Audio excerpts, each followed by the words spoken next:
Good morning, good afternoon, good evening, wherever you are in the world. My name is Ingram Jones, and we have a bumper show for you tonight. We have three guests. One's gone missing at the moment, but we've got three guests in the room tonight. We're going to not waste any time. We're going to get straight into this show. We have with us tonight, we have Kevin Hooper. Kevin, how are we doing? I'm good, thank you. Are you? Great. We've got John Lappert. Johnny Lappert. Are you in the room, Johnny? I am indeed, yeah. Johnny, good to have you in the room. And we do have Chantal Cameron, but she's gone running at the moment. I don't know where she's disappeared off to, but Chantal is with us as well in the room. I think she'll be back soon. Let's just see who we've got watching in the room as well.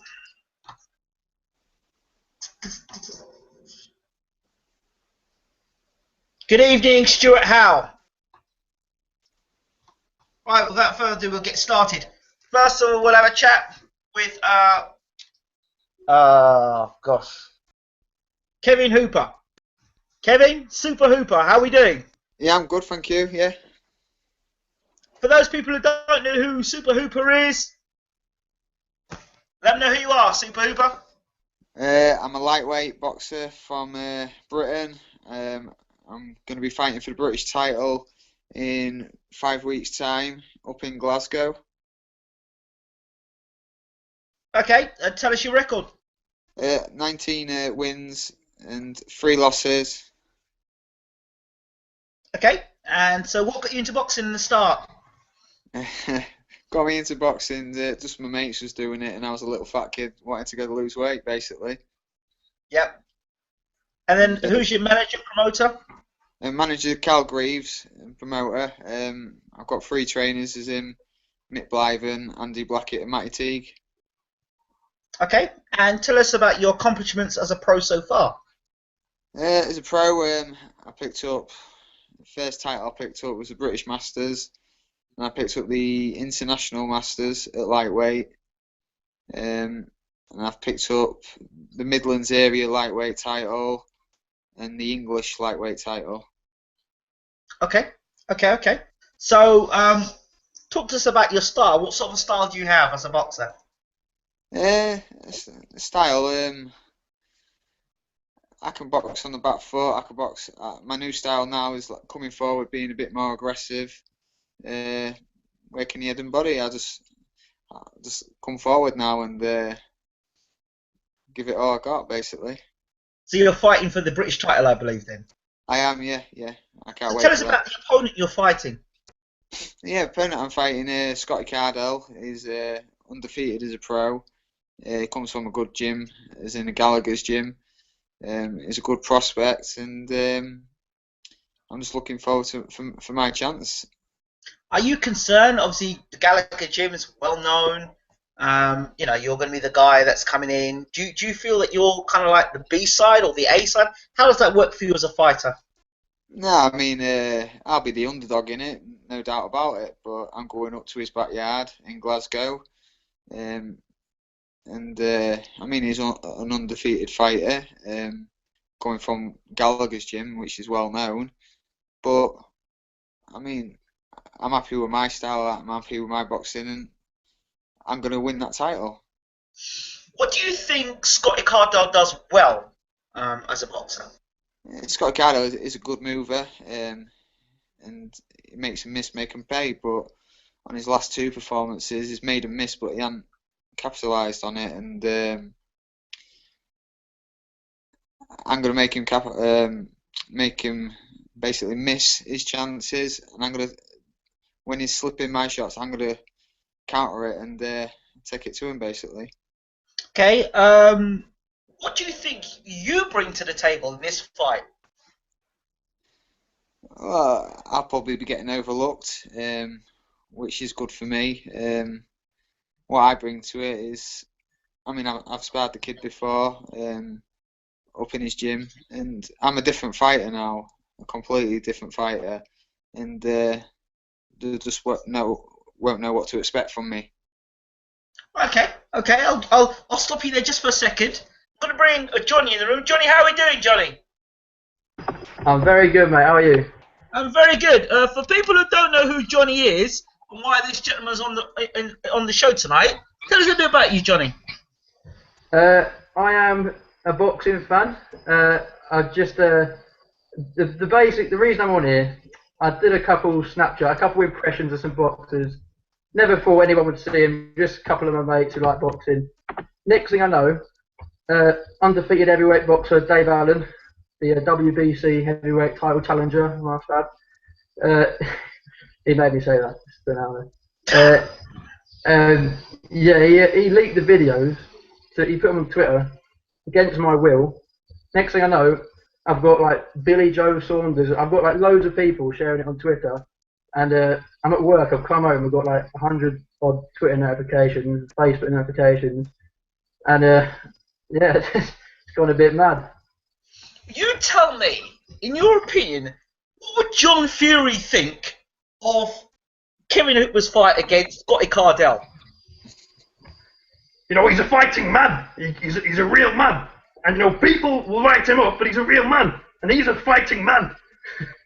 Yes, indeed. John would say that. He definitely would say you're a fighting man. How do you feel about, John Fury telling you that you're a fighting man, Kevin? It's good. Good to hear. Great stuff. So, Johnny, back to you again. Well, John or Johnny? John Fury or Johnny? Who do you want? Well, John Fury. Talk to us, John, about, what are your thoughts about, the Gallagher gym, this fight, obviously the underdog who's Kevin Hooper coming to this fight against the well-known Gallagher gym, Paul Smith, Liam Smith, Callum Smith. You know, Coogan, these are real people, Coogan, but we are the real fighting men. These are good people, they're good men. He's a good man, Scotty Cardle. But he's not as good as Tyson. Hughie's out with a skin condition at the moment, but he'll be back fighting a top 15 opponent, not Scotty Cardle, but a better opponent. He'll be back. Thank you, John Fury. So, interesting. So, Kevin, tell us the sort of guys that you admire in boxing. My idols in boxing from when I was growing up, obviously Ricky Hatton was a big part. And I also liked Paul Ingle. I liked his style. Paul Ingle, I remember. There was actually a video on him recently. I think it was Sky, Sky Gold Classics. Yeah. You go back in time and like a time machine. And watching Paul Ingle, top fighter he was, won the world title against Manuel Medina, in fact. Yeah. Was that not in his hometown? Yeah, but I believe it was in Hull, yeah. Yeah, very, very underrated fighter, Paulie. Very underrated. Yeah. So, what would it mean for you to win the British title? Oh, I mean everything. I've been a pro 7 years now, and I'm working hard to it, and I'm earning my shots. I'm getting it the right way. I'm not getting handed it. I'm actually getting myself into mandatory positions to fight for these titles.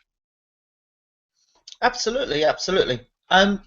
So does that give you confidence, the fact that you've not done it the easy way, you've done it the hard way, and you've got yourself into a mandatory position? Would Cardell have fought you if he didn't get yourself into that mandatory position? Probably not. Obviously, he's got mandatories to face, and I'm now that #1 mandatory, and he's got to face me. So where do you get your confidence from, believing that you're the man to beat Scotty Cardell? Well, I just keep doing what I do in the gym. I'm listening, I'm learning all the time, and I work hard. I sacrifice my life to boxing.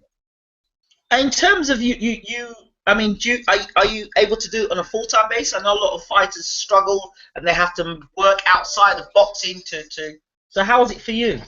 Well, I was working, but I'm not now. I'm studying at university now. Excellent. That's helped me in this last year to concentrate more on my boxing, and obviously it's working for me because where I'm getting. It's fantastic. Yeah. What's the difference? Obviously it's obvious when a guy is not be able to dedicate it 100% because he's out working and in the gym. Tell us the difference of what it means to you being able to work full time at your task and what you do. It just means that I'm not working all day and being tired from it. I'm able to get up, train, just sit and relax, do what I've got to do, and then I can go back to the gym, and I'm not tired out like from working all these hours. Okay. What are your thoughts on the upcoming fight between Kell Brook and Gennady Golovkin? It's an interesting one. Obviously, Golovkin's a beast and is a freak of nature, but Kell Brook's a very talented fighter, and I believe he'll actually do it. Wow. What gives you confidence in that? It just is a very underrated fighter, and he's very talented, skillful, and he's just got that style. The only concern is if you can carry it up to middleweight. Interesting. Let's bring Johnny back in. Johnny? All right, mate. Do you have anybody that you think maybe you would like to make a comment on this Golovkin-Brook fight? You can't fight me. You fight tomorrow. Don't touch. Don't touch. I'm okay. I'm good. I'm good. You can fuck off. Excuse my language. Who's that? Who's that going to be? Dr. Steelhammer. Come on. Oh, yeah! Come on, Ingrid. Come on. Okay, thank you, Mr. Dr. Steelhammer. Let's go back over to Kevin. Tell us, Kevin, what do you think about the whole thing with Tyson Fury and the fight coming out with Klitschko, the rematch? What are your thoughts on that fight? I don't know. It's kind of. I mean, obviously, Fury's got to go out and do it a lot better this time. I mean, what he did last time was great, but I think he'll just be better this time and might get a stoppage. Okay, we're going to go to the room because we've got people in the room. I don't know where Shanta Cameron's gone. She'll probably be back soon, but let's find out people in the room. There's a lot of people making comments in the room. I don't want to ignore them now. Good evening, people in the room. Good evening, Stuart Howe's watching. He says, hi all. Stuart Howe says, boom, hello. Super Hooper, Chantel and Johnny. Hi, Ingram. Hi. Lucy Marshall's in the room. Big shout out to Lucy. How you doing, Lucy? She goes, hi, hurry up, Chantel. Feed Khabib says, Kell Brook's eating 8 or 9 times a day, lifting weights to get to 160. He's going to be slow, gas fast, horrible preparations, in my opinion. If anybody wants to jump in between yourself, Kevin or Johnny can jump in at any point and say something, it's fine, and interrupt. Adam Scott says he's going to get beat up whatever he does. He is. Okay. Who's that? Is that you, Johnny? Yeah, he's going to get knocked out within 3 rounds, of course. Is that what you believe? Why do you believe this? Because it's a no-brainer, isn't it? Kell Brook himself doesn't even think he's going to win. He's just saying it to get people to buy it. If he wins that fight, you name something, I'll do it. There's no way he's going to win. If he wins that fight, you're going to come back on this show with that top off, right? And you're going to wear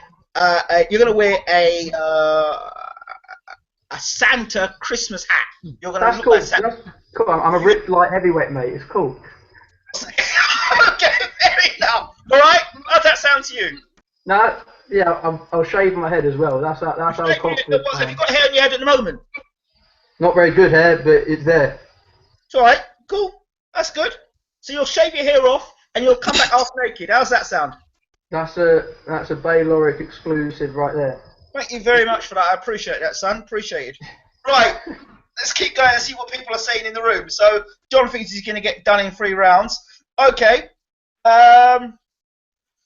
Core 2971 says the preparation was more scientific than that. Apparently, he needs to run all night like Floyd to have any chance, in my opinion. Core follows up by saying he needs to run all night like Mayweather to have any chance. Adam Scott follows up by saying difficult to do because Golovkin cuts off the ring so well and his footwork goes unnoticed. Fikabu says Brook is a front foot fighter, a bully at 147. He's going to get pushed back and battered. Stuart Howe refers to Johnny's impersonation early on. Oh, it's you, Johnny. They were hilarious. Saw that.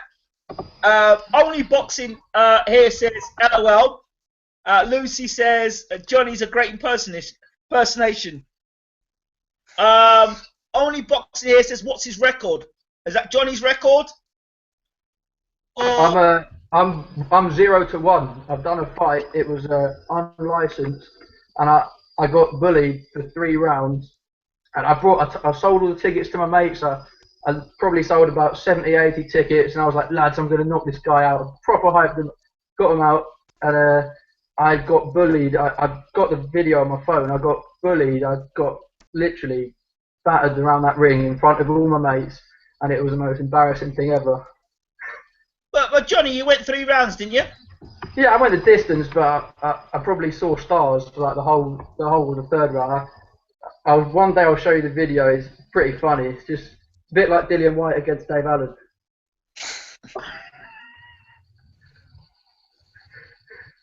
Moving on. Stuart Howe says, I'm in tears with laughter. Lucy Marshall says, brilliant. Fury's going to Klitschko. KO Klitschko says Stuart Howe and lose. Only Boxer says Stuart Howe knows his stuff. Cheers says Stuart Howe. Johnny, can you do impersonation of Kevin Hooper? That'll be interesting. Oh no! When we get close, Kev, when me and you build our friendship, I'll do it. Okay. I'm backing you against Scotty Cardo. I'll be putting my student loan on it. So if you beat him, then we'll see. Yeah, definitely. Right. Next one is Lucy Marshall says, Johnny, yeah, loving that confidence. Kevin, what's your record again, please? 19-3. Okay, 19-3. Lucy Marshall says Johnny's ace. Johnny, let's talk a little bit more about some of the other people that you could bring to the show. Have you got Paul Smith by any chance? Paul Smith? I'll say it time and again, you know. I'm a top level 168 fighter, you know. Andre Ward, I took him 9 rounds. I don't know any fighter who's done that, you know. I'll say it time and again, you know, time and again. Joe Gallagher, time and again, best trainer in the world, you know. And these wankers on Twitter, you know, they come up to me and show that ask for a photo, so I'll say it time and again, you know. These people on Twitter, time and again. Time and again. Let me ask you a question, Paul. I've never seen you actually smile. Do you actually smile, Paul? Yeah, I'll say it time and again, you know. So he doesn't say anything other than that. That's as far as that one goes, mate. Time and again. Okay, so Paul Smith, thank you for being part of BaylorIC TV. That was an exclusive with Paul Smith. Fantastic. So Tony Bellew fights BJ Flores for the Cruiserweight Championship of the World.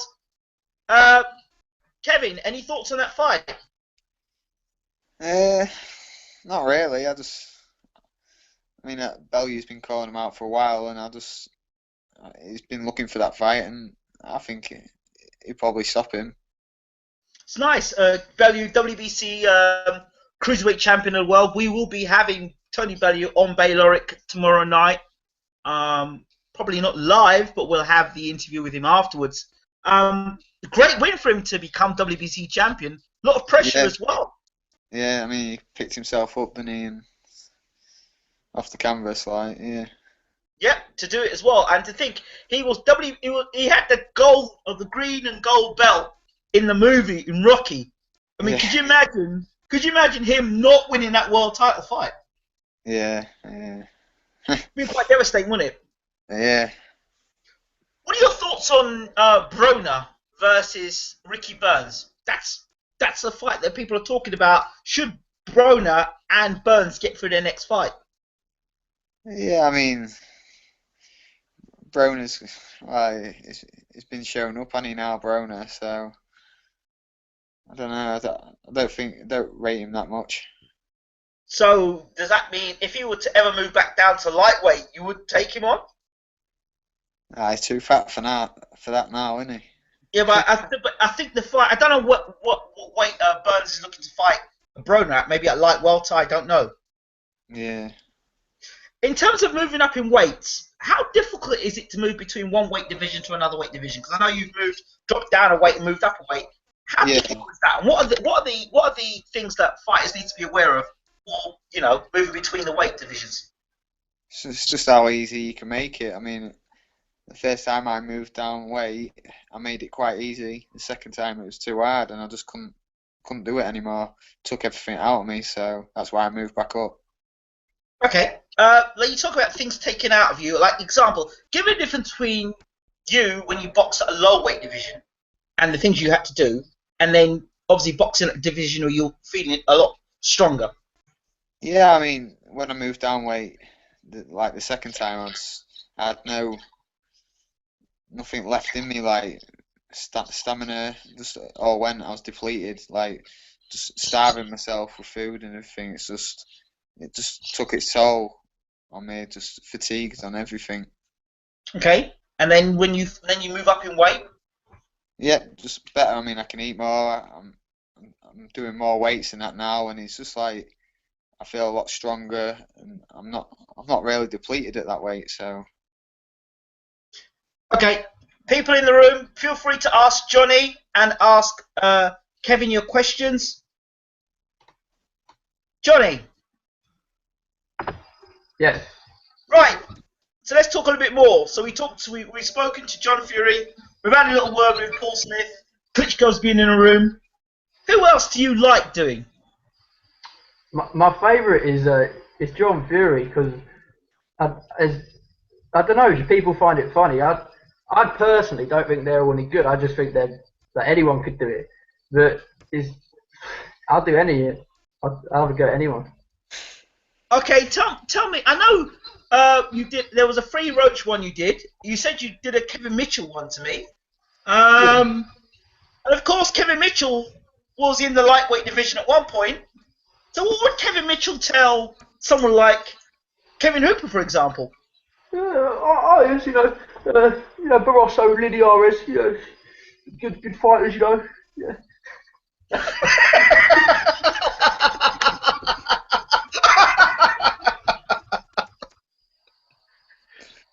So, what do you think? What do you think, Kevin? What advice do you think Kevin Mitchell would give Super Hooper in terms of his fight against Scotty Cardell? I think just hit him on the inside, Lidiares, just hit him, punch him,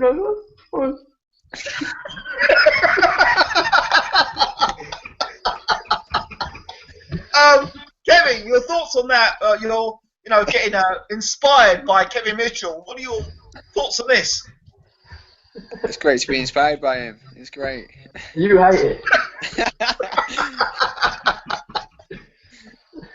Right, let's see the people in the room and see what they're saying. I'll be honest, Ingram. Johnny could beat Kev at super featherweight. He was bad against John Case at lightweight. Kevin is a monster. Okay, so Stuart Howe, a supporter and a friend, it says that you're a monster. Kevin, what are your thoughts on this? Well, he helps me mentally, so he gets me in that frame of mind. Fantastic. So talk to us about the conversation between somebody who's like an NLP coach and a boxer and the mental state and the importance of having a coach working mentally in the mind, preparing a boxer for a fight. Yeah, I mean, obviously it gets you prepared. Working with him, obviously puts you in the right frame of mind, and like you're rehearsing, and it just gets in your mind, and obviously it's subconscious. It's there. You've already done it 1,000 times. Right. So, basically, when you go out and you do it, yeah, you've already done it. So tell me the difference between you without a mental coach and you with a mental coach, or let me change that term. Someone who's working your mental stimulation. Yeah, I mean, obviously, working with him, obviously, he puts me in that right frame of mind. Obviously, I'm like replaying it in my head, and if I didn't have a mental skills coach, I probably wouldn't think about it. I wouldn't do it. I probably wouldn't go out there and do my stuff, basically. Yep.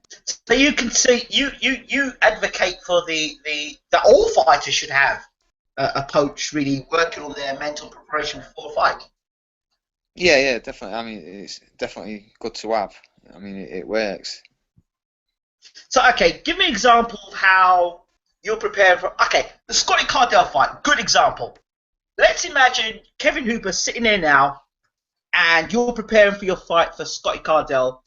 Talk to me about the Kevin Hooper without Scotty, without that mental preparation first. I don't know.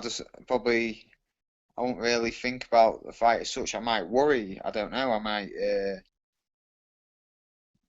I might obviously worry about it. I might think too much about it, and I'm not preparing my mind for it. What's going to happen? Obviously, the ring walk, the crowd, the fight itself, everything. Yeah. Okay. And then how do you go when obviously you end up being obviously you've got that mental coach with you? You're constant in rehearsing, obviously, the fight itself from your own eyes, like playing it back, sat in the crowd, how you'd see yourself, you'd rehearse like the ring walk, the crowd, just everything. So you've been there, seen it all. Mm-hmm. Okay. Says Lucy Marshall says, I'm quiet, sorry, but you've cheered me right up. Okay, I think that could be you, Kevin, you, Johnny. And It'll be with the impressions. I hope so. I hope so. All Kev. It's all Kev. I only open the door. He does all the work. To be honest, I'm just tagging along, enjoying it because the pleasure's all mine. To be honest, Kev deserves all the plaudits. So that's Stuart Howe, the NLP coach, working with Kevin Hooper at the moment. There's no I in. Yes, he says you deserve all the plaudits. It's all basically down to you. So let's switch over back to Johnny. Johnny? Yes, mate. Let's talk a little bit more about you. Talk about your interest in boxing, the things you like about boxing. Well, what about my boxing career, which is pretty bad, or my love of the sport? Like, well, your honesty first and foremost, because you could have been an undefeated fighter with a 10-0 record. I could have been. Yeah, could have been. But I love my KFC too much. But I love the sport because I don't know, it's just the hype, and so I know it's a really boring answer, but just the hype and getting excited for a fight, and just I don't know, there's more to it than just I like the respect at the end of the fight as well. Like at the end of the day, it's two men having a fight in a ring. There's you know what I mean? It's respect. That's what I like about it. On the subject of respect, and I will go back to the John Fury thing. What's been your thoughts about the whole Tyson Fury, Peter Fury, the drug allegations, Tyson getting the witch hunt done on him? What are your thoughts as a boxing fan? I think as a fan, and I might be a bit biased because I am a Tyson Fury fan myself. Well, you should have said that because now you are going to be done as biased. You shouldn't have said you're a Tyson Fury fan. But now you say you're a Tyson Fury fan, you're going to get it from others now, aren't you? Okay, non-biased. Right, say that. That's better.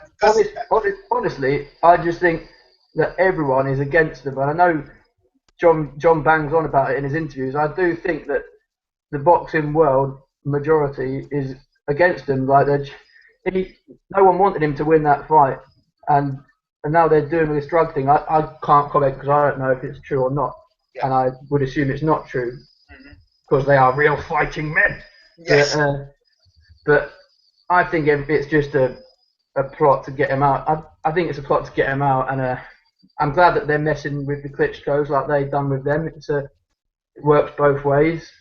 So yeah, just hopefully they come out all clear and unify. I mean, not unify, but beat Deontay Wilder. That'd be great. It'd be absolutely great to have Tyson's unified champion, or as in fact, not a unified, undisputed champion. Yeah. So tell us the fighters that you're inspired by. Fighters I'm inspired by. Yeah. Fighters I'm inspired by. I used to like George Groves a lot. because he was just really interesting. He was such a personality. Like he was quite, he was a bit strange with some of the things he said in the first Froch build-up. You don't like him? I like Grimes. I said the fight was too soon for him. I said. Yeah, no, I agree with you, but you've got to take those opportunities, and what it led to. I think if he had taken the fight, maybe 2 or 3 fights later, he would have had a better chance. Experience. I think I agree, but at the same time, he put himself on the big stage, and he has reaped the rewards of it in a way. But has he? I mean, he got 2 world title fights. He got beaten. Then he's lost against Banu Jack. Has he really? Well, in a business world, yes, because he's made. But he's going to get a fight with WBA. It looks like, and he's with probably the best trainer. Well, definitely the best trainer in Britain. Probably is the best, isn't he? But he's with one of the best trainers, and he's with Carl Frampton and David Hayes. So he's got himself back on track. And yeah, the reason I liked him because it was against all odds, wasn't it? No one thought he was gonna. The first fight, everyone wrote him off. Froch wrote him off, and then I like him. I'm with him. So you're a fan. Stop. Yeah. Good. It's good. Let's see what we've got here. Johnny is spot on, says Lucy Marshall. Johnny talking a lot of sense. I think a lot of people are against Furies. I've got a lot of time for them. Adam Scott says your interview with Peter Fury was brilliant. Great to have the insight. Thank you very much, sir. Okay, so any fighters that make you laugh, Johnny? Yeah, there's plenty of them. I can say James DeGale cracks me up. Just when he said that he bruises a lot. When Medina said that, he was like, "Oh, look at your face, you're all bruised." He was like, "I bruise a lot. I bruise easily," or whatever it was. Just like the ringside from what was it, 2011, when Groves DeGale. Yeah, that. Where'd you get that tie from? Sorry? He said when he turned around to Groves, where'd you get that tie from, you fool? Oh, call that breath, ugly boy, call that breath. And he was just got a bit mixed up in the words, son. Look at your swagger, man. You can't do that, ugly boy. I love James DeGale. You know what? He got a lot of stick for that. He got a lot of stick for doing that. But he was the guy that sold the fight. He was the guy who was vocal. He was the guy that people wanted to see James DeGale either win that fight or lose that fight. Jimmy, so you would turn up to see James DeGale on the end of a beating, or you wanted to see James DeGale beat George Groves and see him come up with the goods and deliver, right? But he was selling the fight. I mean, that when you remember that, you look back at that now, that was one of the things that made me think, I've got to watch this fight. He's probably beat himself as well. He's matured a lot since then, to be fair. Yeah, yes, but to be fair, he needs to be put in the room again with George Groves to see if he has matured or not. Because I'd like to see that. If you put him back in the room with George Groves again, I'm sure all that animosity will come out again. Yeah, well, it probably would, but I think they both. I don't think George Groves can be bothered with all the media stuff and the hyping anymore after the 2 fights with Ross. But I think it's personal with him and DeGale, isn't it? And of course, DeGale's the champion as well. Yeah, I suppose. Be interesting to see if they get it on the 3rd time. Kevin, let me bring you back in the room a second. Kevin, in terms of boxing, have you ever come across a guy in boxing that you've disliked? Not really. No, not really. Scotty Castle. Yeah. I mean, I get on with him, but it's business at the end of the day, isn't it? Nah, you got to sell it. Come on, Kev. Oh yeah. Stir it. Sean Dodd beat him twice. Yeah, he did beat him last time. Yeah. Both times. Well, yeah, true.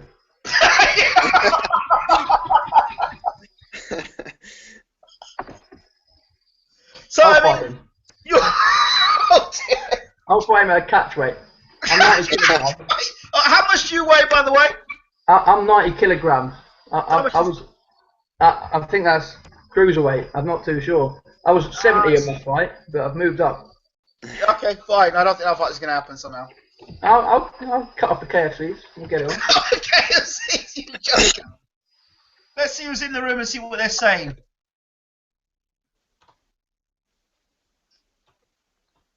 Jacob Roberts in the room. Can we have Johnny in the room every week, please? Yes. Johnny, you come in the room every week. You can give us some different impressions every week, and you can give us your very your open opinions on things. Well, the Ingram and Johnny show. That sounds quite funny. You could do that, definitely. Why not? The fight between James DeGale and Badu Jack, it looks like it's going to get signed. I've heard rumours it's going to happen in November. What are your thoughts on that fight? Kevin first. Okay, yeah. Me first. I quite like DeGale now, and I think obviously now he's matured and everything. He's a force to be reckoned with in that division now. So you're going with DeGale for this one? Yeah, DeGale, yeah. Johnny? I've been swinging both ways. Swinging both ways, okay. But if I had to put my house on it, then I'd probably say DeGale. But if it's in Vegas, I don't know. I'd probably say DeGale if you made me choose, but I wouldn't be surprised if it went either way. Why'd you say this? Say that again, sorry? Why'd you say this? What makes you feel so undecided? Because Jack's come on a long way since he got knocked out by Edwards, and he's underrated. Like people say, oh, he's underrated, but he is. He doesn't do anything special, but what he does do, he does everything pretty well. And DeGale is a very talented fighter, but I think it was the second half of the Medina fight, or the first half. I can't remember. Think of the second half. He just switched off, and he can get a bit complacent. The Darrell fight. Yeah, sorry, the Darrell fight. That was the one. Yeah. The thing is about two things. First of all, the Badu Jack fight. I told Grove fans. I said it over and over again. Groves won't win this fight. I said Groves is talking about how Badu Jack is not good, not on his level. I said the first thing he's been very arrogant about his belief systems about Badu Jack, and he's not looking at Badu Jack for the fight he actually is. And I said if you're not, I said Badu Jack will drop Groves in this fight because Badu Jack can punch, and people laughed at me. Or what if in the first round Groves was on the canvas? And although he got himself back into the fight. You're going to America, you've got to be nailed on, you're going to win this fight. You've got to be taking the fight to the champion and beating the champion up every single round. George Groves is the experienced fighter that he is, or was, or is, if you look at it, being in those fights against Carl Froch. The same things were happening down the stretch, tiring. So I think, at world level, at the really big fights, Groves is going to have to address those stamina issues.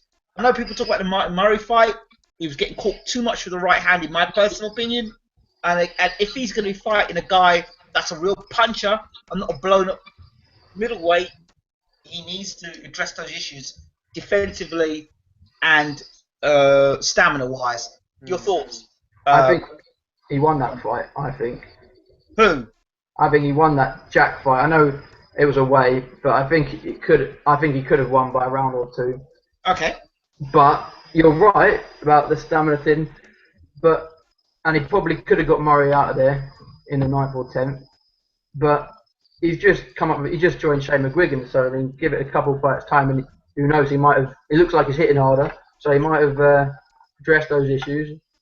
I know he used to do 15 rounds in the gym with Paddy, but I mean. We'll see. We'll see what happens with Shane. Absolutely. Kevin, what do you think? What are your thoughts on the George Groves story? Yeah, I mean, I used to like George Groves. I rated him quite highly. I picked him to beat Froch, but obviously didn't happen. Got knocked out, and now he's under Shane McGuigan. Hopefully, we'll see a big improvement with him. Obviously, after the Froch fights, he sort of faded, I believe, and now he's teamed up with the McGuigans. Hopefully, we'll see a better version of him. Okay, let's talk some more heavyweight news. We can bring John Fury back into the room for this one. John Fury, I'm going to ask your opinion. Derek Chisora and Dillian White, two fighting men in your own words, two fighting men. I hear rumours, and what I understand is Derek Chisora's back with Don Charles. Does that help him against Dillian White? What are your thoughts on this fight, these two combatants? Dillian White's a good man. Hit him on the chin, he won't go down. I think Del Boy's a bit of a bomb now, I think he's done for. Dillian will get him out of there between 4 and 6, but these are real fighting men, and I've got respect for any man that puts gloves on. Thank you, John. Really appreciate that. You're So, welcome. John Fury believes that Dillian White will get Derek Chisora out of there. Your thoughts about this, Kevin? Yeah, it's a pick and fight, isn't it? I mean, Chisora, I think, is sort of like fading a bit now. Dillian White, obviously, there's big hype with Dillian White, but the last few fights he hasn't boxed great. But I pick him to beat Chisora. Really? Yeah, Interesting. close, but I'll just pick him. Is it by knockout points? It depends which Dillian White turns up, really. I'll probably go for points. Interesting. Okay. Well, we'll stick with the heavyweight division. Shannon Briggs, David Haye. I'm sure John Fury would love to jump in on this one, especially with David Haye. Your thoughts, John Fury, on David Haye, the Haymaker? The Tollmaker. I'm saying the same things over and over again. I don't think the impression's going anywhere. Are you really? No, keep going. Don't worry about it, my friend. The towel's been thrown in. You comedian. Does Groves win a world title? Says that boy DS. Does Groves win a world title? Who's up for me or Kev? Either. Go on, Kev. Cheers. I don't know, to be honest. It depends if he's going to improve with McGuigan. I'd like to see him win one, but I just don't know. It depends on who he fights for the probably. Is he going to fight Ramirez? Who'd you say he's going to fight for? Oh, he's going to fight. What's his name? That Felix Sturm. Sturm. Oh, Sturm got stripped, didn't he? Oh, Chudinov, sorry, Chudinov. Can he beat Chudinov? Yeah, of course. He's got the best jab in the game, and if he has a game plan, then he sticks to it, and he will under McGuigan because he's executed so many good game plans, especially with Brampton against Santa Cruz. If he keeps that jab going, he will win a world. In my opinion, I think he will win a world title. You know that if Chudinov's got a good chin, which he seems to have a good chin, if he can hang in there. Got dropped by Buglioni, didn't he? Buglioni's a big puncher. Yeah. Well, that was the end of the round, wasn't it? Yeah. That was after the bell. And but you also saw what happened to Buglioni in that fight. He got proper beat around that ring. Yeah, he did. To be fair. And this guy can punch. It's Chudinov. Crows should beat him now. He would be the favourite with the bookies, you'd think, wouldn't you? Well, he was the favourite against Badu Jack. True. And probably the favourite against Froch in the rematch. Do you think? Well, based on the fact he dropped Froch in the first fight. Yeah, I suppose so, yeah. And the fact that people thought it was a controversial fight, and a lot of people had Groves winning that fight, first fight, so it'd be a good fight. So let's talk about Shannon Briggs and David Haye, the whole scenario around that. What are your thoughts, Kevin, of the David Haye comeback, the O2 Arena? Have you been impressed? With David Haye? Yeah, I mean, I think he can still do something in the heavyweight division. With a Shannon Briggs fight, is it going to happen? I don't know. The rumour is that Haye's going to try and fight for the WBA title. But I don't know how true this is. I'm watching this situation now. I think tomorrow we'll have a better idea, or today. Lucas Brown is meant to be out of his suspension. And I'm hearing a rumour, I don't know how true it is, that Lucas Brown and David Haye will fight for the vacant WBA title. That's what I'm hearing. I don't know how true it is. Yeah. Interesting. Haye would beat it pretty easily, I think. Yeah. If Brown connects? I don't think he will. I think Haye can get in and out too quick. Yeah. He hits too hard. Too fast as well, isn't he? Yeah. And I'm one of the few who thinks he'll beat AJ. Okay. All right. Okay. Fair enough. How do you feel about Shannon Briggs calling him David Herr? I think he's pretty funny. I think he's a character. I love him. I think he's a right joker, but I think he deserves a shot. Let him have it. I mean, people were saying, "Oh no, I don't want to see him get hurt." Let him have a fight. He's been begging for it. Just give him the fight he wants, and then make your judgment. That's fair enough. That's fair enough. Your mate earlier on, we talked about Kevin Mitchell. His big fight against Linares is coming up. What are your thoughts on that? What, Crawler Linares? Yeah. That would be either gone early on. Sorry, I think either Crawler will catch him early, or he'll beat him on points. I don't see it being like the Barroso one. I think they're very similar in a way. Yep. It'll be very interesting when the bookies got it very equal. But if I had to put my house on it, I'd probably go for Crawler after what he's done the last few fights. And I also love the way he fight. He's not having any rest fights like Bellew gave it all. I like Tony Bellew, but he said how he doesn't want any pointless voluntaries, and now he's fighting BJ Flores. I like the way Crawler he's gone. What was it? Perez twice. Barroso, yeah. Then Linares, and he'll probably go on to fight Mike Flanagan after maybe, or what's his name? Lattert, is it? Okay. So yeah. Well, let me see. Hold on. Have we got? Okay, we should be having our friend from America coming in shortly. What are your thoughts? This is your weight division, if I'm correct. Kevin? Yeah. I like Crawler. I've sparred him many times. Good friends with Crawler, and it's just great for him to get all these fights, and he's improving all the time. And I pick him to beat Linares. I think he'll give the best performance of his career, I reckon. And he's got to do that against Linares. Do you think Linares? Do you think Mitchell? Not Mitchell. Do you think I keep having thinking of Mitchell because of the Linares fight? Do you think Crawler's actually picked or got the Linares fight at the right time of his career?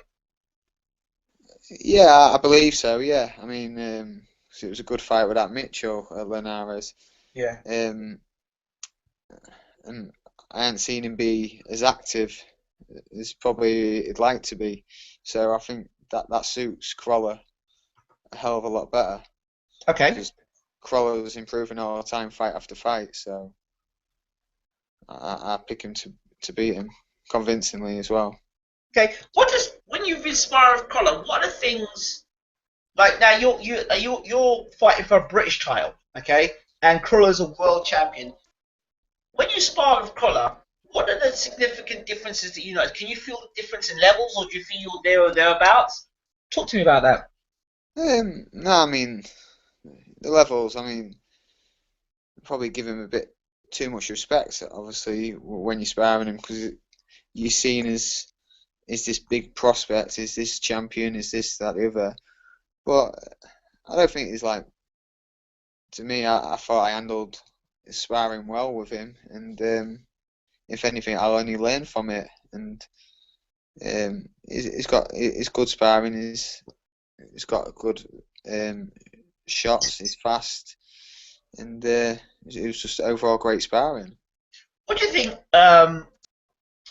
Crawler does well, in your opinion, in terms of the things that really stand out for you when you were sparring him?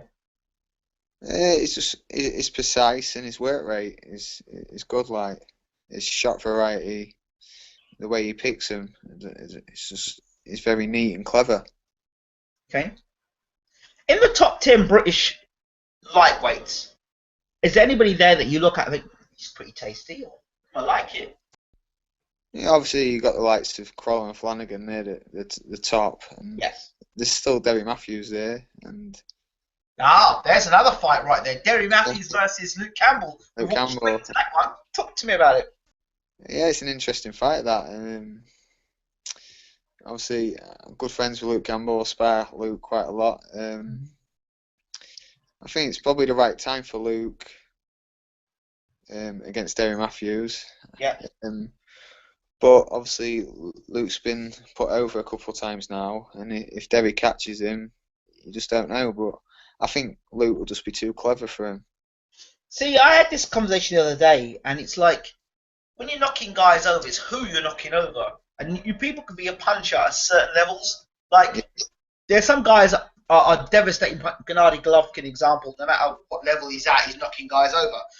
Now, someone like Derry Matthews, I think he knocks over some guys, but when you get to a certain level, guys are able to take that punch power and move through that, and then go on to beat him.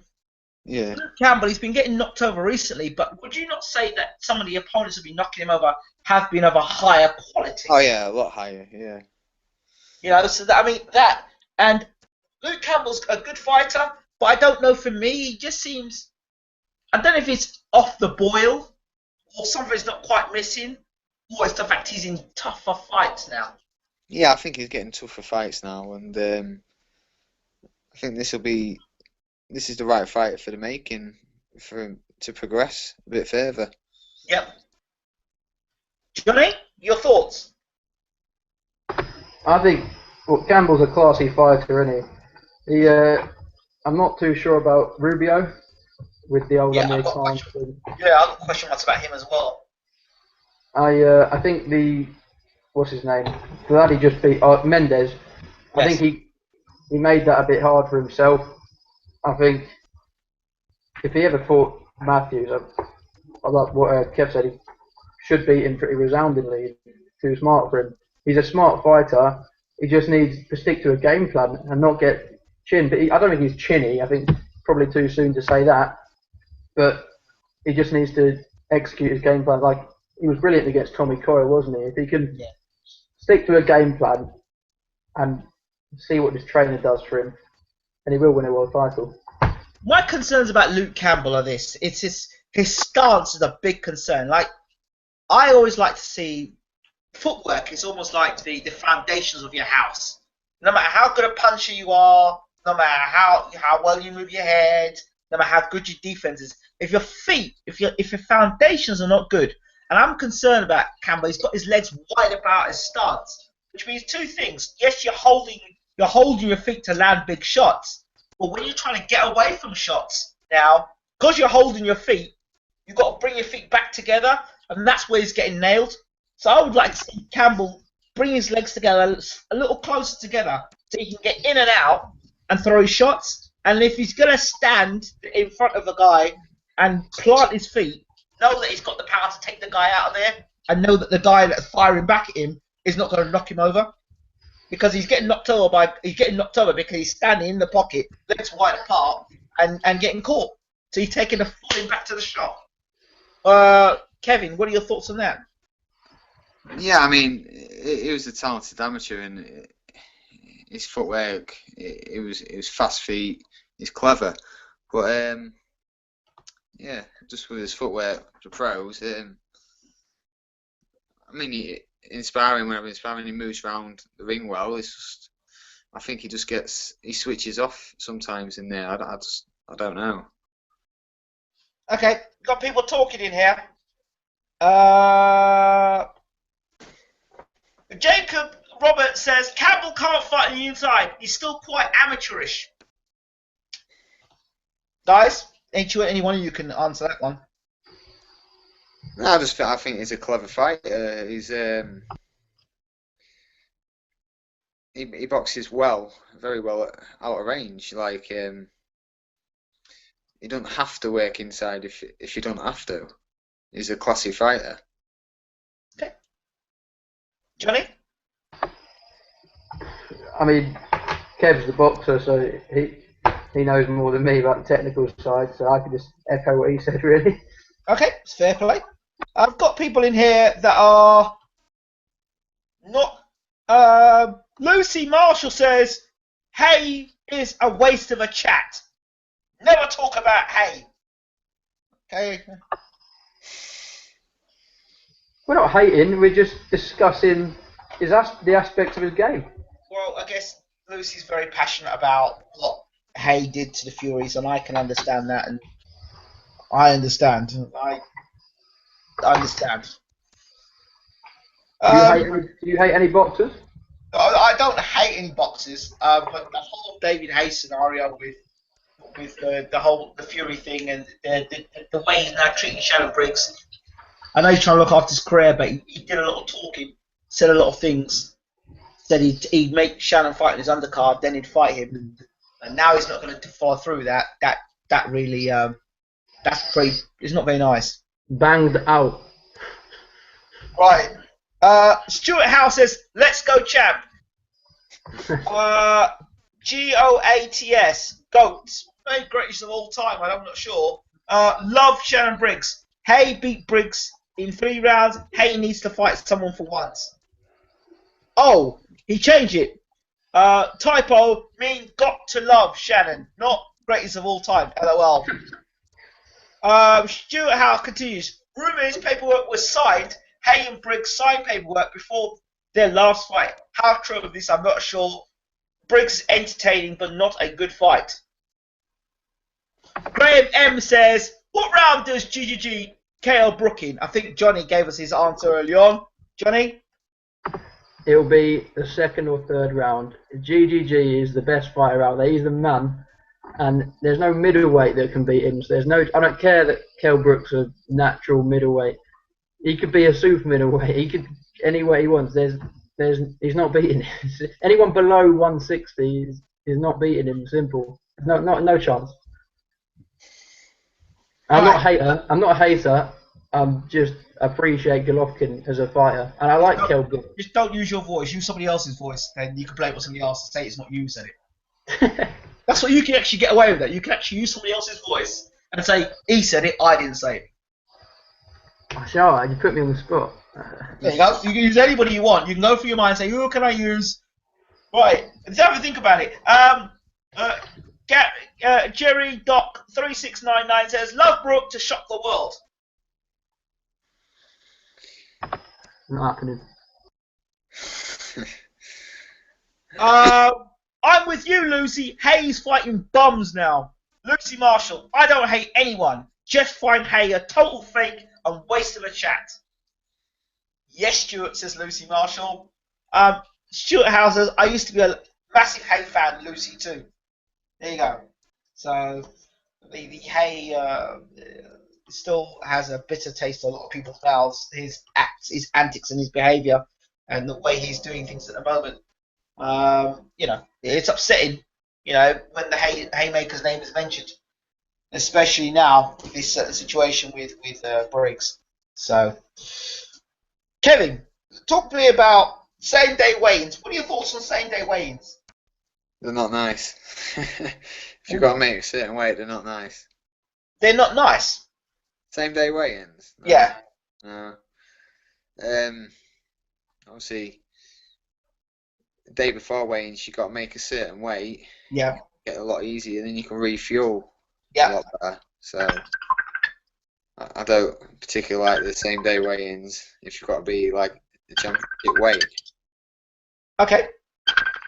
Somebody trying to... Somebody? Oh, I hear that. Not me. Not me. Get a call from America.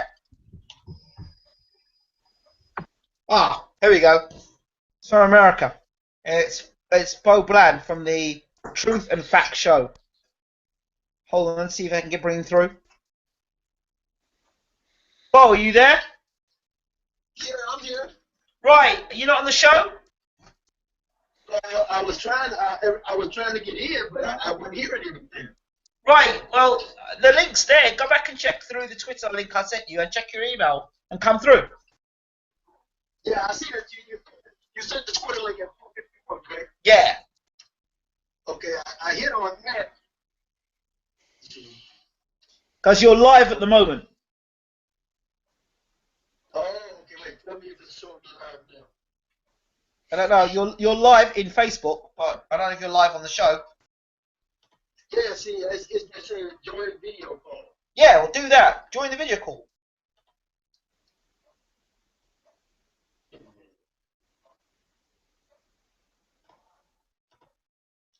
Got Bo Bland. Left America. Okay, there I am. Can you hear me now? Yes, I can. Let's get you off of Facebook. Say what now? Right, you're on now, brother. You good? Yeah, I'm good. Okay. Bo, we have in. I can't see your face is not coming up at the moment, but Bo, we have. Yeah. Kevin Hooper, lightweight, challenging for the British title. We've got John Lappert. John, have I got your name right? Johnny Lappert. Johnny Lappert. We've got Johnny Lappert in the room. He's been doing some fantastic impersonations. Peter Fury. We've had Kevin Mitchell in the room. We've had Frank in the room. We've had who else? We had Klitschko in the room. So we've had them all in the room. Now we've got yourself, Bo, from the Truth and Facts show. So tell us, what's the latest news in America? Oh man, it's a lot going on. There's rumors that Kell Brooks might drop the 154-pound title, and if he drops it, Errol Spencer's gonna probably have to face Sean Porter. Wow. For the title. That's if he vacates, which I find kind of odd because they don't have Porter ranked anywhere in their top 10 in the IBF. But I mean, it still makes for a good fight, though. But see, I remember talking to Kenny Porter. That interview is also on BaylorIC TV as well, actually on our main channel, BaylorIC One. But I remember talking to Kenny Porter, and Kenny Porter said to me that as soon as Porter lost the title to Brook, he was completely out of their rankings. And then he called the IBF up afterwards, and Kenny Porter said he called the IBF up and said, "Where am I in the rankings? Where's Sean in the rankings?" And then after that, they said that they put him back in the rankings. Never got put back in the rankings. And that was just before the Thurman fight. Okay. Also, I don't know if you guys have been watching Twitter. Shannon Briggs is all over David Haye.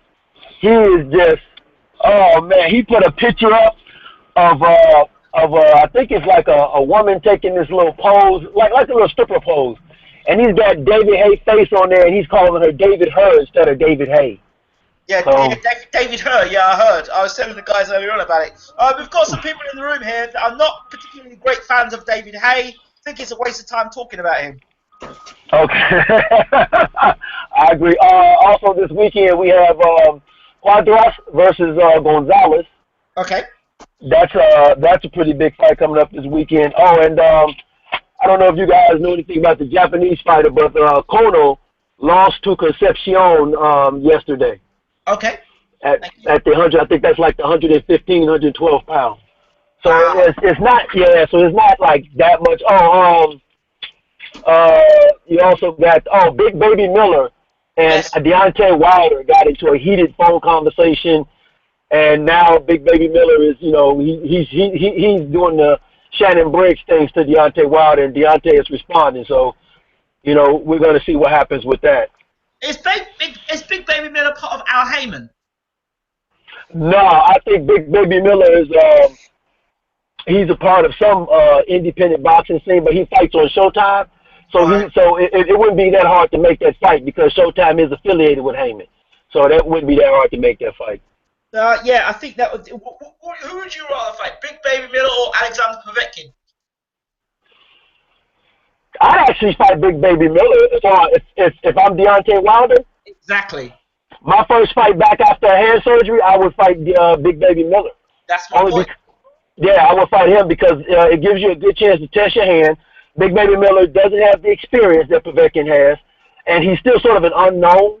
Yes. So you can kind of go into that fight with, at least test your hand out, and if you still have confidence in it, then you can look for the Stavern Povetkin fight winner and going into that fight. But because if you can't handle Big Baby Miller, then he may have to look at doing something. Because that's my main concern is that hand surgery. How much power will he have in that hand surgery? He claims he's had surgery in that hand before. But I've heard he's got there's metal plating in his hand. That's what I heard. Yeah.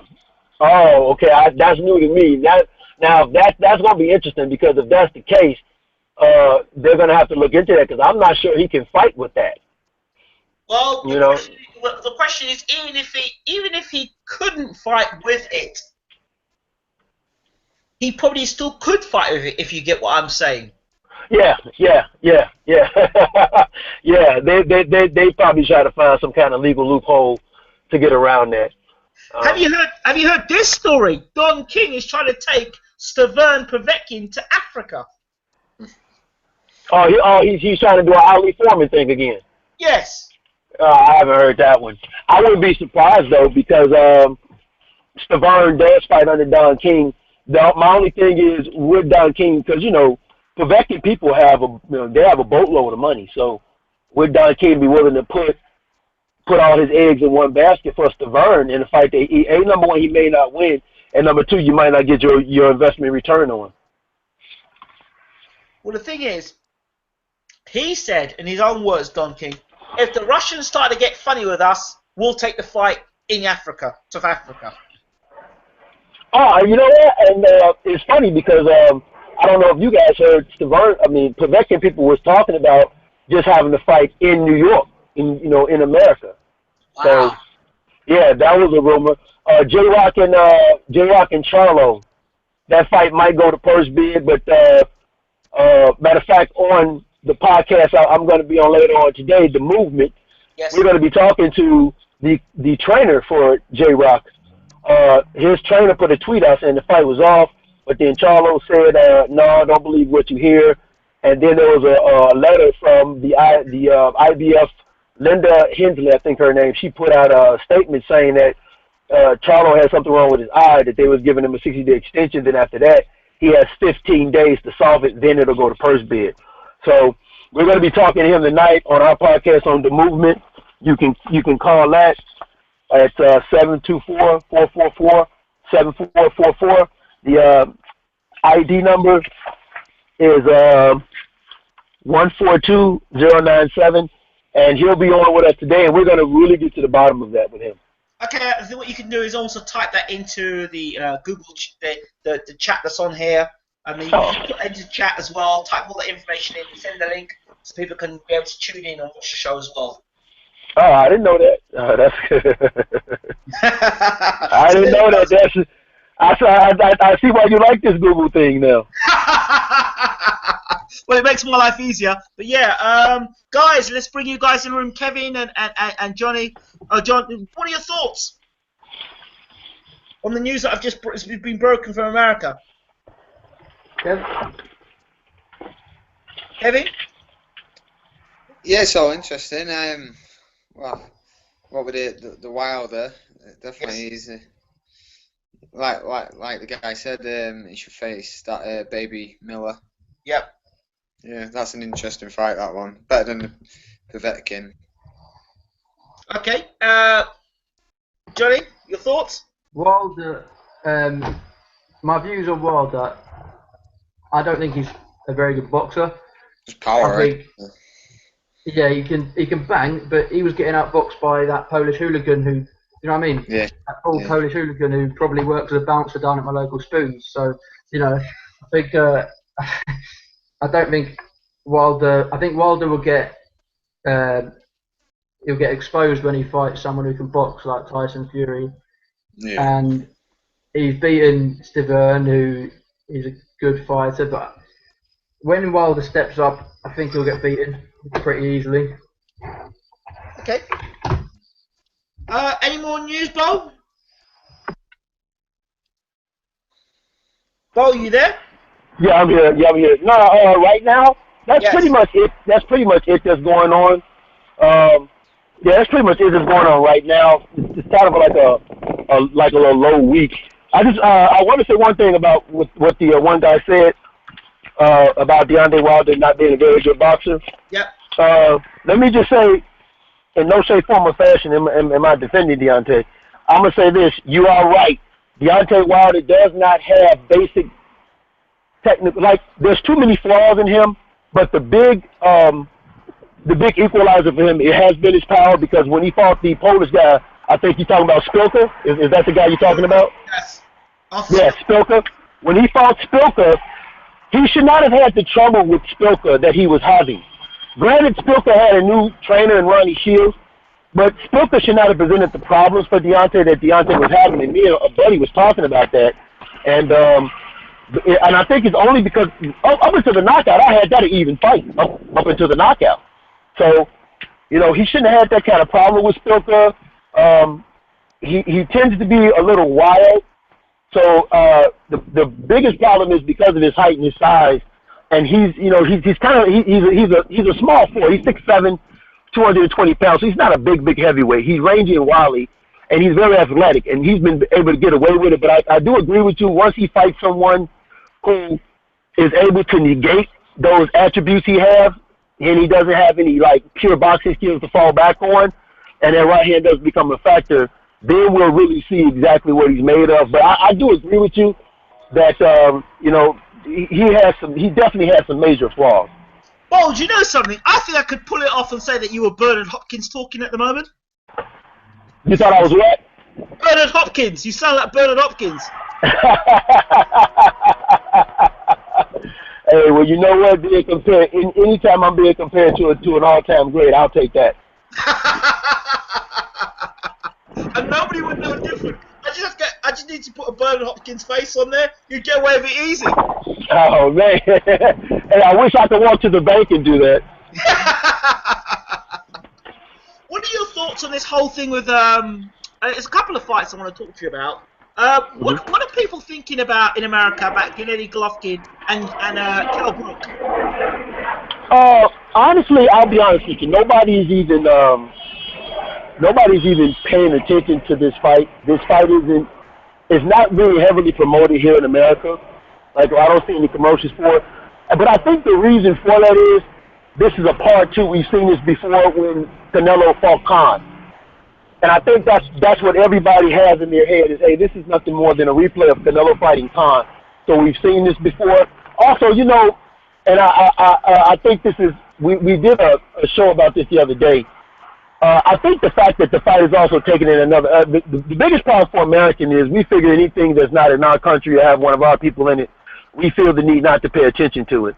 And I think the reason that you do have two foreigners fighting and it's happening in a foreign country, a lot of Americans really aren't paying attention to this fight for that reason, and that reason alone, which is a shame because it shouldn't have anything to do with the two guys getting in the ring and at least putting it on the line. I take my hats off to Kell Brooks. He's doing something Carnelo and everybody else wouldn't do. So I take my hats off to him. What are your thoughts on Kell Brooks saying he's going to move up 2 divisions, fight Gennady Golovkin, he's going to dictate the pace, he can't wait to get hit by Gennady, and he's also turned and said he has no respect for Gennady Golovkin. What are your thoughts on that? Number one, you have to talk confident, because if you're not going to talk like if you don't talk like you're confident, who's gonna really even pay attention to the fight? If Kell Brooks got in there and say, yeah, I know I'm gonna get knocked out, but I'm gonna do the best I can, then how can you sell that? So he has to be confident. Number two, he's a fighter. He better be confident if you're a fighter. So I don't mind him saying anything like that. Heck, I would say that if Gennady Golovkin snatched me off the street, I'd say the same thing. That's what you're supposed to say if you're a fighter and it's competitive. I believe Kell Brooks has some good skill. The question for me is going to be when he does get hit, what happens? Okay, because I can't remember the guy's name, but there was this one guy that gave Kell Brooks some problems, and he wasn't even as hard as a puncher. You said his name a while back, Ingram. I can't remember it though. It's Carson Jones. Okay. That's it, Carson Jones. And he's not as big puncher as Gennady Golovkin, but Tenchenko. Yeah, he's not a big puncher as Gennady. Now, Carl David dropped him early in his career for fight. Yeah, I don't have a problem with Kell Brooks going up because boxing is a business. So if you have an opportunity to make $4 or $5 million, and you have an opportunity to do that, and you have the skills, then you know what, you're supposed to take it, because at the end of the day, once these guys are done fighting, they have no more revenue coming in of this magnitude. So I don't blame him for taking a big fight. And I'm one of the ones on record that said I don't think he ducked or spence by taking this fight, because how can you say that? This is still Gennady Golovkin he's fighting. So, well, the other things I'm asking, I ask boxing fans, people, just to be logical, people say Brooks moving up in weight, he's going to take the power up with him, he's going to take the speed up with him, but is he going to take his chin up with him? That's what I want to know.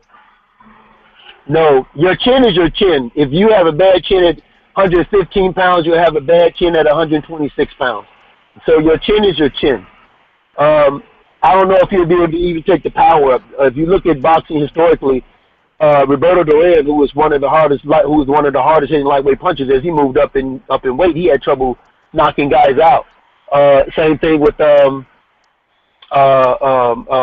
Pacquiao, Floyd Mayweather. People forget early Floyd had 22 fights with 15 knockouts, and as he moved up in weight, he had a hard time knocking guys out. So you don't necessarily take your power with you, but your chin is your chin. I do think the extra weight may slow him down, but, you know, we'll see. I mean, if he comes in, I'm hoping he comes in, he tries to box, and he doesn't actually try to do what he says, which is try to fill Golovkin's power. That would be a really big mistake. And your thoughts about this Liam Smith, Kell Brooks sparring session? I thought, well, personally, I didn't like what I saw of Liam Smith catching him with the same overhand right. I'm thinking to myself, if he's getting hit by Liam Smith, no disrespect to Liam Smith, but if you get nailed by Liam Smith, if that's Gennady Golovkin hitting with that right hand, it's lights out. Your thoughts? Sparring, and I can speak as a former amateur fighter, sparring is what you when you're in sparring, you try to work on things that you normally would work on before, that hopefully you either get down before you get in the ring or you don't do when you get in the ring. But I will agree with you, if he was able to, I don't take a lot from it because, again, it's sparring. You know, a lot of guys have looked bad at sparring and then have went into the actual ring, and, you know, it's a different story. But I did like the fact that he was getting hit by the same overhand right. But then again, I didn't like the fact that he was standing straight up. The biggest thing with Kell Brooks is after he's done throwing his combination, he gets back up tall again. You know, he doesn't keep his chin tucked behind his shoulder. He just gets back up tall again. And the same thing with Liam Smith. Liam Smith was getting hit with punches that I felt like he shouldn't have got hit with. So I really wasn't impressed with either one of them. But again, like I said, it's sparring. So hopefully before they get in the ring, they work those problems out. But when Kell Brook pulls straight back from punches and his head is back against the ropes, he's a very vulnerable fighter. Whereas when he's against the ropes, what his natural inclination is to do is to kind of swerve, turn to the side, and grab you and hold you. Against a technical operator like Gennady Golovkin, who knows to close the range down, is that not dangerous for Brook?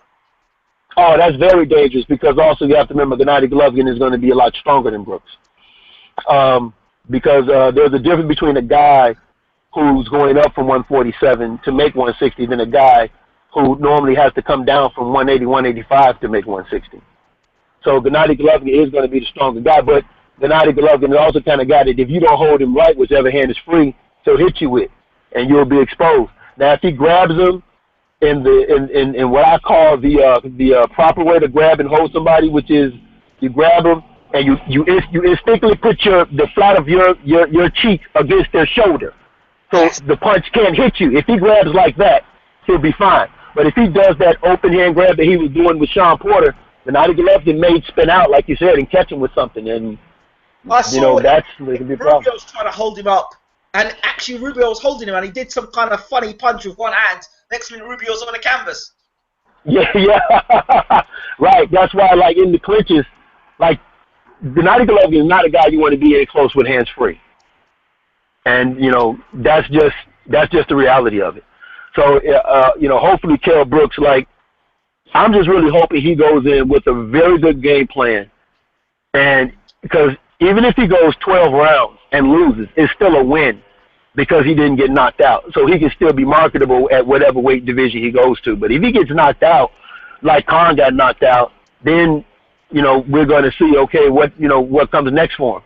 Because there's speculation here in America that after Kell Brooks fight Gennady Golovkin, he's going to retire. So. Okay. Guys, the UK guys, let's talk with Kevin Hooper first, the boxer. Kevin, what are your thoughts on what's been said about the whole Gennady Golovkin, Kell Brook technical breakdown? Yeah, it's right what they're saying. Just being a British fighter, you hope that Kell Brook can do the impossible. But the more you think about it, it's hard to pick. I mean, obviously Golovkin's a beast, and it's a dangerous fight for Kell. But see what happens on the night. Johnny? I've said it before. I just think there's no point in this fight even happening. I don't want to see it because he's going to get badly hurt. Like Golovkin, he will let Kell punch him in the face, and then he'll knock him out. It's not going to be nice. Put it that way. What would John Fury think of this Kell Brook fight with Gennady Golovkin? In fact, what do you think of Gennady Golovkin for stop? He's a good man, you know. He's a fighting man as well. You know, he punches hard. He can't knock that lad out. He punches hard. He's a real man. He's a real fighting man. I've got respect for him, you know. I've got respect for him. And fair play to him. Good luck. Thank you, John Fury. Back to Bo. Bo, do you have any other news for us before we close the show off? No, that's pretty much about it. It's, you know, like I said, it's a slow month. The only thing we got going on is everybody's looking forward to November for the Ward Kovalev fight, and that's going to be probably the biggest fight in boxing. Absolutely, absolutely. Okay, we're going to bring the show to a close now. Stuart House says, I'm up to sleep, guys. Got to get up at 5:30 in the morning. See you all. Thanks for an absolutely awesome show. See you all soon. Stuart House says, got a feeling Kevin Hooper's going to win the British title in 8 rounds in a shock KO. Heard it first here. Again, thanks for a fantastic show, Ingram, and thanks for your time, Kevin, Johnny. Okay, No, let's get back to you guys quickly to close the show off. We'll start with you, Kevin, the guy challenging for the British lightweight title. One more time, shout out, let people know where it is, when it's going to happen. So if they want to contact you, they get tickets, all the rest of it. Here's your moment. Yep, fighting Friday the 7th of October at the SSE Hydro Arena in Glasgow. And that night I'll be crowned a British lightweight champion. Go on, son. Go on, son. That's more like. That's it, son. Tell us, for people who want to follow your journey, want to know more about you, on Twitter, how do we get to contact you? Yeah, I'm on Facebook, Kevin Hooper, Twitter, SuperHoops15, Instagram, SuperHoops15. That's it, basically. Okay, and if they want to buy tickets to see you fight? Yeah, get in touch. I've got a batch of tickets, start from 40, 60, £100 or £200 VIP. And we know that this fight is going to be on Sky Sports, correct? Yep, chief support on the Ricky Burns undercard.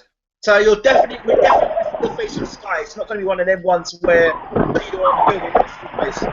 No, definitely live on Sky Sports. Say I'm chief support to Ricky Burns. Fantastic. Kevin, thank you so much for coming on to BaylorIC TV. No, thanks for having us. Thank you. No worries. Johnny! All right. Thank you for being on the show. Is there anything you want to say to us before you end the show with us tonight for the first time? Good luck to Kev. I hope he wins. I'm sure he will. Thank you, mate. No worries. Follow me on Twitter. It's pretty boring. Follow me anyway. What's your Twitter handle, Johnny? At Johnny Lappert. I think you tweeted me earlier, didn't you? Ingram, so people can see that. I'll be on whenever you want me. Just give me a message. You're vastly underselling yourself, son. We're going to have words after the show. You're vastly underselling yourself. I think that you are a huge talent. Oh. Whoever picks you up, I want 10%. All right? You can put that 10% back into BaylorIC, and we can start punching with the big boys. Right? Yeah. You need to come to my next fight. That sounds great. Fantastic. So, Johnny, Lappert, thank you so much for being on BaylorIC TV. Kevin Hooper, thank you so much for being on BaylorIC TV. Bo, have you got anything else to say? Thanks for having me again, man. I love your show. Good luck on the British title, my man. I hope you win. I'll be checking that out. So I hope you win. Next time I talk to you, I want to be talking to the British champion. Yeah, definitely. And also, I just thought of something. Oscar De La Hoya and Golden Boy is saying that the winner of Rosado Monroe may fight Canelo Alvarez next. Oh, for God's sake. Yeah. Yeah. I know. I'm an American. I'm disappointed in this one. No, to be honest, you know what? We need to hear what John Fury would think about Canelo Alvarez. We know what John Fury would think. Is Canelo Alvarez a fighting man, John Fury? You know, he's not a fighting man. He's Doc. He's a complete Doc, mate. No, but on a serious level, how is he? it's just disgraceful, isn't it? And it's De La Hoya. It's not Canelo, because I'm sure he'd fight him. But it's just, come on, just fight Golovkin, man. Stop ducking. We want to see it. That's De La Hoya, I think. I don't think that's Canelo. I think it's De La Hoya. Anyway, that's the end of the show, guys. Bo, for people to follow you. Yeah, and you can follow me at truth_factbox1 on Twitter. And you can also catch me on The Movement every Wednesday, 8:30 Central Time. And anytime I get a chance, I always got time to come on the BaylorIC ITV show. The best show on YouTube right now. And also, I believe I've got an invite on your show, I believe. Yes, you do. That's right. Baylor's going to be on my show this weekend. Once we work out the times, I'm going to shoot them the information, and you guys can catch them there. The topics we got coming up is, does the old really matter in boxing today? Does it seem like it's watered down? And how much importance should the old have when going into negotiation? And what does it say about boxing that you have a lot of undefeated fighters? Okay, that sounds fantastic. I'm looking forward to being on the show. Thank you so much. I appreciate that, Bo. All right. Guys, thank you so much for being a part of the show tonight. We really appreciate you. Once again, Johnny, Kevin, Bo, and myself, Ingram Jones. It's BaylorIC and friends. Really appreciate it. Thanks for staying up. We're out of here. Take care. Cheers. Yeah.